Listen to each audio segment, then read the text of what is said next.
Hello বন্ধুরা, সকলে কেমন আছো? আশা করি ভালো আছো। আলহামদুলিল্লাহ, আমিও ভালো আছি। তো আজকে আমরা পঞ্চম শ্রেণীর তৃতীয় অধ্যায় দেখব, পৃষ্ঠা নম্বর 17। দেখো, 1 নম্বর অঙ্ক বলছে একটি কলমের মূল্য 80 টাকা। তাহলে 10টি কলমের মূল্য কত? 4টি কলমের মূল্য দেওয়া আছে, 10টি কলমের মূল্য বের করতে হবে। তাহলে এটি কিভাবে বের করব? প্রথমত 4টি কলমের মূল্য থেকে আমরা একটি কলমের মূল্য বের করব। পরবর্তীতে একটি কলমের মূল্য দিয়ে 10টি কলমকে গুণ করলেই আমরা 10টি কলমের মূল্য পেয়ে যাব। তো চলো সরাসরি উত্তর দেখে আসি। তো এই হচ্ছে আমাদের 1 নম্বর অঙ্কের সমাধান। 4টি কলমের মূল্য দেওয়া ছিল কত? 80 টাকা।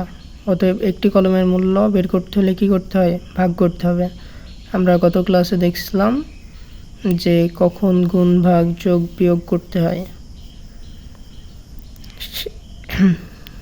তাইলে একটি কলমের মূল্য বের করতে ভাগ করতে হবে। তাহলে 80 ভাগ 4, তাহলে 4 দ্বারা যদি 80কে ভাগ করি তাহলে কত হয় দেখো। এখানে 4 দ্বারা 80কে ভাগ করছি, 20 হয়েছে। কীভাবে?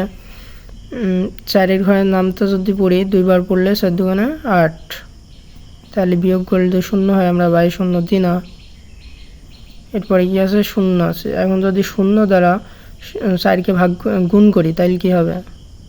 0 হয়, 4 0 0, তাহলে 0 থেকে 0 বিয়োগ করলে 0 হয়। তাহলে কত পেলাম? 20, অর্থাৎ 20 টাকা। তাহলে একটি কলমের মূল্য কত পেলাম? 20 টাকা। তাহলে আমরা ওইটা আবার লিখছি যে একটি কলমের মূল্য যেত 20 টাকা। অতএব 10টি কলমের মূল্য কী করতে হবে? তাইলে গুণ করতে হবে। তাহলে 10টি কলমের মূল্য 20 গুণন 10, এত টাকা। এখানে আবার গুণটা দেখো, 20 দ্বারা 20কে 10 দ্বারা গুণ করা হয়েছে। তাহলে 0 আর 0 যখন গুণ করব তাহলে কি হয়? 0 0 আর 2 গুণ করলেও 0, কারণ আমরা জানি 0-র সাথে যতই গুণ করি না কেন সেটা 0ই হয়। তো এই সংখ্যার জন্য একটি 0, 1 দ্বারা যদি 0কে গুণ করি তাহলে 1 0 0, 2 1-কে 2। এখন কি যোগ করব? 0 আর 0 যোগ করলে 0, 0 0 যোগ করলে 0 আর 2, তাহলে কত আসলো? 200, অর্থাৎ 200 টাকা। তাহলে এটা আমাদের উত্তর। কত? 200 টাকা। তাহলে 10টি কলমের মূল্য কত হবে? 200 টাকা হবে। 2 নম্বরটা দেখো, একটি কারখানায় 5 দিনে 2450টি মোটর সাইকেল তৈরি হয়। ওই 4 সপ্তাহে ওই কারখানায় কতটি মোটর সাইকেল তৈরি হবে? তাহলে 5 দিনে তৈরি হচ্ছে 2450টি মোটর সাইকেল। তাহলে 4 সপ্তাহে কয়টি মোটর সাইকেল তৈরি হবে সেটা আমাদের বের করতে হবে। তাহলে আমরা একদিনে কয়টি মোটর সাইকেল তৈরি হয় প্রথমত সেটা বের করব। এরপরে 4 সপ্তাহ সমান কত দিন সেটা বের করব, করে একদিনে যেটা বের হচ্ছে ওইটাকে অত দিন দ্বারা গুণ করলে আমরা উত্তর পেয়ে যাব। তাহলে চলো সমাধান দেখি। সমাধান, প্রথমত আমরা সপ্তাহকে দিনে প্রকাশ করছি। তাহলে আমরা কি জানি? 1 সপ্তাহ সমান 7 দিন। তাহলে 4 সপ্তাহ সমান 7 গুণন 4 সমান কত? 4 7 28, অতএব 28 দিন। এখন প্রশ্ন বলছিল একটি কারখানায় 5 দিনে মোটর সাইকেল তৈরি হয় কয়টি? 2450টি। তাহলে একটি কারখানায় একদিনে মোটর সাইকেল তৈরি হবে কয়টি? 2450কে 5 দ্বারা ভাগ করতে হবে। তাহলে কত হয়? এইখানে দেখো, 5 দ্বারা যদি আমরা প্রথমে একক আছে সেহেতু আমরা এই সাইডেও একক নেব, যেহেতু ভাজক থেকে ভাজ্য ছোট হয় সেক্ষেত্রে ভাগ যায় না। পরবর্তী সংখ্যা নিলে 24। তো 5-এর ঘরের নামটা পড়লে দেখি 4 বার পড়লে 4 × 20 হয়, সেটা আমরা 20 নিলাম, কারণ 5 বার নিলে 5 × 5 = 25, 24 থেকে বড় হয়ে যায়। বড় সংখ্যা নেওয়া যায় না। তাহলে বিয়োগ করো 4 শূন্য 0, 4 থেকে 0 বিয়োগ করলে 0 হয়, 2 থেকে 2 বিয়োগ করলে 0 হয়, 22 শূন্য বসে না। দেখো 5 থেকে 4 কিন্তু ছোটো, সেক্ষেত্রে আমরা একটি সংখ্যা নিয়ে নেব। আর 9 5 যদি 5-এর ঘরের নামটা পড়ি তাহলে 5 নাম 45, অতএব মিলে গেছে মানে 0। আমার এই সাইডে একটা 0 এখনও আছে, সেই 0 লাভাই নিলাম। এখন যদি 5কে 0 দ্বারা গুণ করি তাহলে 0 হয়, তাহলে 0 থেকে 0 বিয়োগ করলে 0। তাহলে কয়টি পেলাম? 490টি। তাহলে একদিনে মোটরসাইকেল তৈরি হয় কয়টি? 490টি। অতএব 28 দিনে মোটরসাইকেল তৈরি হয় কয়টি?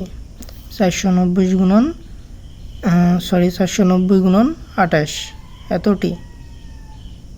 তাহলে কয়টি? গুণ করো এখানে 8কে যদি 0 দ্বারা গুণ করি, 0কে যদি 8 দ্বারা গুণ করি তাহলে কত হয়? 0। 8 নাম 72, 72 2, 4 8 32, 32-এর সাথে 39। এই সংখ্যার জন্য একটি 0। 2কে 0 দিয়ে গুণ করলে কত হয়? 0। 9 দুগুণে 18, 18 8, হাতে থাকে 1, 4 দুগুণে 8, 8 আর 1 9। এবার কী করব? যোগ করব। 0 আর 0 যোগ করলে 0 হয়, 2 0 যোগ করলে 2 হয়, 9 আর 8 যোগ করলে 17 হয়, 17 7, হাতে থাকে 1, 3 আর 9 12 হয়, আর হাতে ছিল 1 13। তাহলে আমাদের কয়টি আসছে? 13,720টি। তাহলে এটা আমাদের উত্তর। তাহলে উত্তর কত? 13,720টি। 3 নম্বরে কি বলছে? বলছে মিনা 4 মিনিটে হাঁটে 200 মিটার। মিনা 4 মিনিটে হাঁটে 200 মিটার। আধা ঘন্টায় সে কত মিটার হাঁটতে পারবে? তাহলে আমরা 1 মিনিটে কতটুকু হাঁটছে সেটা দেখব, যে মিনা 1 মিনিটে কতটুকু হাঁটে। অতএব আধা ঘন্টা সমান কত মিনিট? আমরা জানি আধা ঘন্টা সমান 30 মিনিট। অতএব 30 মিনিটে সে কতটুকু হাঁটছে সেটা বের করব। তাহলে সমাধানে চলো। সমাধান: মিনা 4 মিনিটে হাঁটে 200 মিটার। অতএব মিনা 1 মিনিটে হাঁটে 200 ভাগ 4 এত মিটার সমান কত? 50 মিটার। ভাগটা দেখো, 4-এর ঘরের নামটা যদি আমরা 5 বার পড়ি তাহলে 20 আসে, 4 5 20। তাহলে বিয়োগ করলে কত হয়? 0 হয়, কিন্তু আমার পাশে আরও 0 আছে, সেই 0 আমরা নামাই নেব। এখন যদি এই 0 দ্বারা এই 4কে গুণ করি তাহলে কত হবে? 0 হবে। তাহলে 0 থেকে 0 বিয়োগ করলে 0 হয়। তাহলে মিনা 1 মিনিটে হাঁটে 50 মিটার। তো মিনা 30 মিনিটে হাঁটে কত? 50 গুণন 30 মিটার, অর্থাৎ 1500 মিটার। এই গুণটা দেখো, এখানে 50 আর 30 গুণ করব। 0 দ্বারা 0কে গুণ করলে 0, 0 দ্বারা 5কে গুণ করলেও 0। এই সংখ্যাটার জন্য একটি 0, 3 0 0, 3 5 15। তো যোগ করলে 0 0, এই সাইডে 15। অতএব কি উত্তর? 1500 মিটার। ধন্যবাদ সকলকে। সকলে ভালো থাকবে। আল্লাহ হাফেজ।